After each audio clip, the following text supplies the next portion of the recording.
Welcome to sweet stories upcoming రివ్యూలోకి వెళ్ళిపోదాం.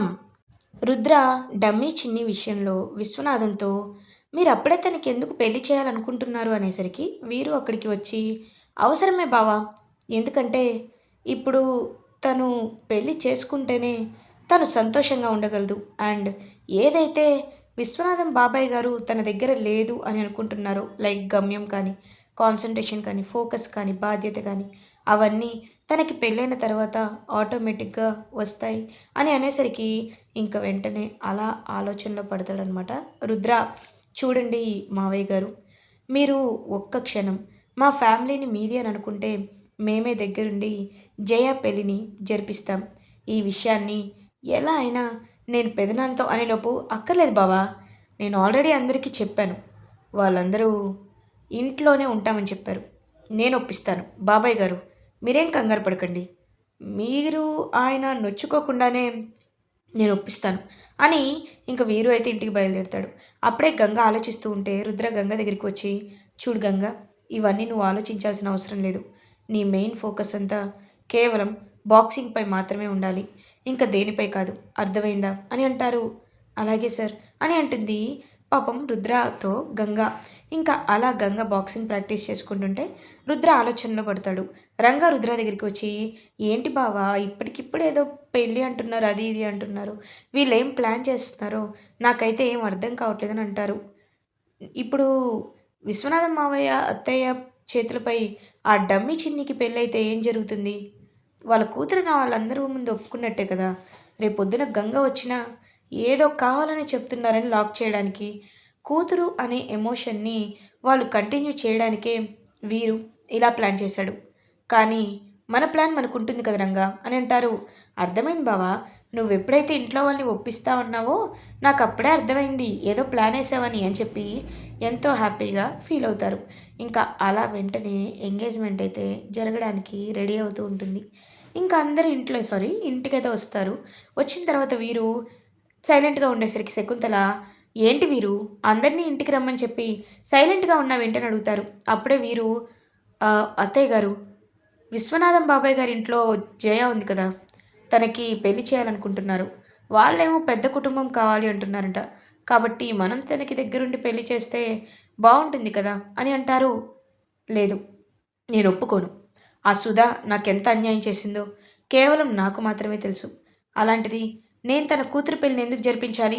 ఈ ఇంటికి ఆ ఇంటికి మధ్యలో ఉన్న గొడవలు నీకు తెలియదేమో, ఆ పాత శత్రుత్వం నీకు తెలియదేమో, కానీ నాకు తెలుసు అని అంటారు శకుంతల.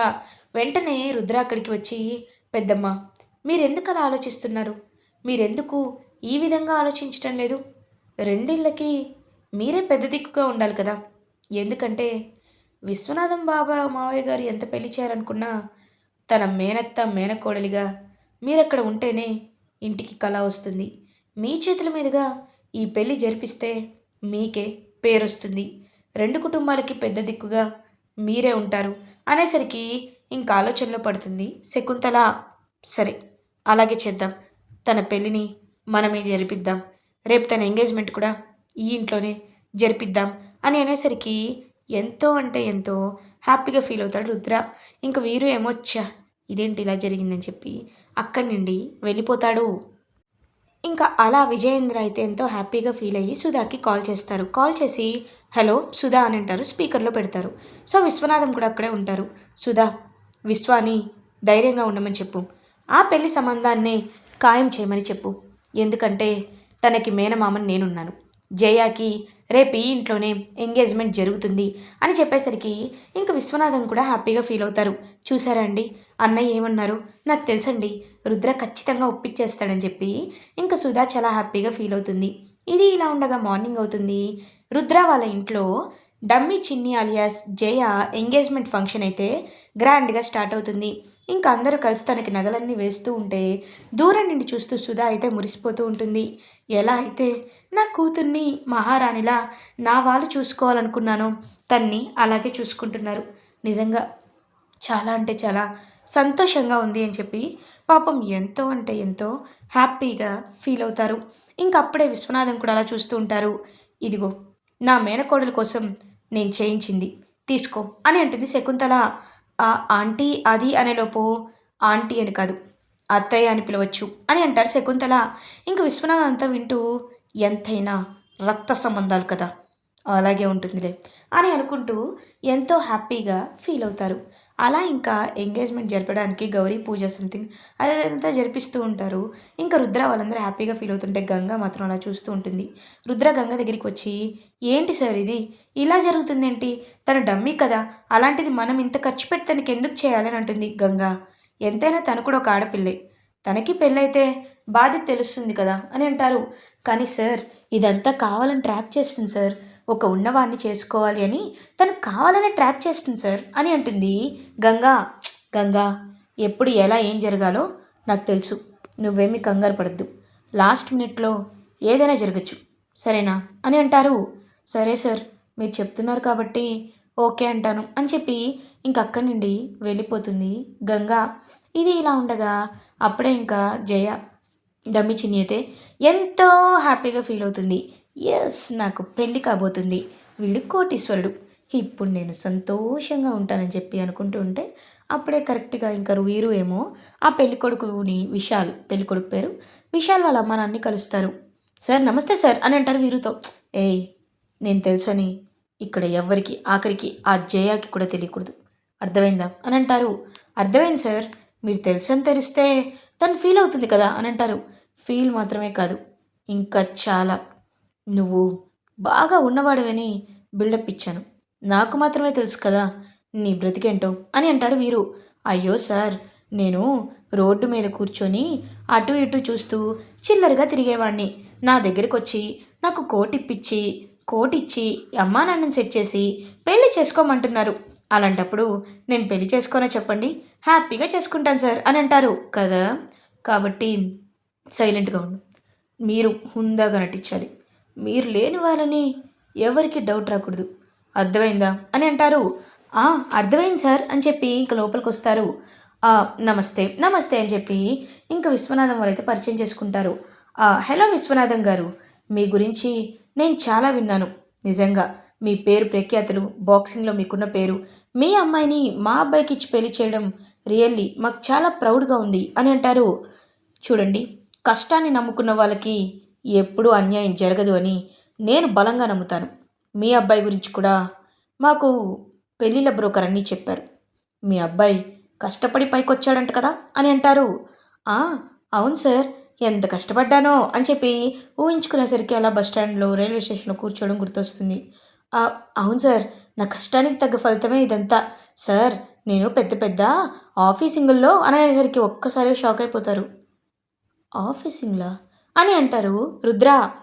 అదే అదే, ఆఫీస్లో పెద్ద పెద్ద జాబులు చేస్తూ ఉంటాను సార్ అని అంటారు. అదేంటి, మీ పెళ్ళిళ్ళ బ్రోకర్ ఏమో నువ్వు ఒక ఓన్ ఎంఎన్సీ పెట్టావని చెప్పారు అని అంటాడు రుద్ర. అదే సార్, అప్పట్లో జాబ్ చేసేవాడిని, తర్వాత ఎంఎన్సీ పెట్టుకున్నాను అంతే అని అంటారు. ఓ అవునా అని రుద్ర చూస్తూ ఉంటే వీరు పక్కకి రే ఫుల్, నీకెన్నిసార్లు చెప్పాలరా, నీకు రుద్ర గురించి గంగా గురించి తెలీదు, ఆ రుద్ర అలా ఉంటాడు కానీ కళ్ళతోనే క్యారెక్టర్ చెప్పేస్తాడు, ఆ గంగ ఆవలిస్తే పేగుళ్ళకి పెడుతుంది, వాళ్ళిద్దరికి నువ్వు చాలా దూరంగా ఉండు, ఇంకా జయ అంటావా తనకి దగ్గరగా ఉండు, ఎందుకంటే నీ గురించి తనకు అస్సలు డౌట్ రాకూడదు సరేనా అని అంటారు. "ఆ, ఓకే ఓకే సార్ అని చెప్పి ఇంక అలా వస్తూ ఉంటే ఎంగేజ్మెంట్ అయితే ఇద్దరిని ఇంకా పక్క పక్కన కూర్చోబెట్టి జరిపిస్తారు. ఎంగేజ్మెంట్ జరుగుతూ ఎంతో హ్యాపీగా ఇంకా నిజంగా వాడు కోటీశ్వరుడు అనుకొని జయ డమ్మీ చిన్ని అయితే ఊహల్లో తేలిపోతూ ఉంటుంది. ఇంకా వాళ్ళిద్దరికీ ఎంతో హ్యాపీగా ఎంగేజ్మెంట్ రింగ్ అయితే తొడుగు ఇద్దరు ఒకరికొకరు పెట్టుకుంటారు. అలా ఇంకా డమ్మీ చిన్నికి వాడికి ఇద్దరికి డమ్మీ ఫెలోకి ఎంగేజ్మెంట్ అయిపోతుంది. ఇంక అందరూ అక్షింతలు వేస్తూ ఉంటారు. విశ్వనాథం విజయేంద్రతో, థ్యాంక్స్ ఎలాట్, మీరు మాకు హెల్ప్ చేశారు, ఈ హెల్ప్ని నేను మర్చిపోను, ఏదో ఒక రూపంలో తిరిగి ఇచ్చేస్తాను అని అంటారు. విశ్వ, నువ్వు పాత గొడవల్ని మర్చిపోలేదని నాకు తెలుసు, కానీ నీకంటూ ఒక కుటుంబం ఉంది అని మాత్రం నువ్వు ఖచ్చితంగా గుర్తుపెట్టుకో, ఈ కుటుంబం నీ బాధల్లో, కష్టాల్లో, సంతోషంలో ఎప్పటికీ ఎప్పటికీ నీకు తోడుగా ఉంటుంది సరేనా అని అంటారు. ఇంక వెంటనే అలా చూస్తూ ఉంటాడనమాట విశ్వనాథం. అన్నయ్య, మీరు మీరు ఒక్కసారి అని అనేసరికి తర్వాత మాట్లాడుకుందామమ్మా. అమ్మా ముందు భోజనం చేద్దాం రండి. విశ్వ, ఆ రోజు కూడా నువ్వు భోజనాన్ని పిలిస్తే రాలేదు.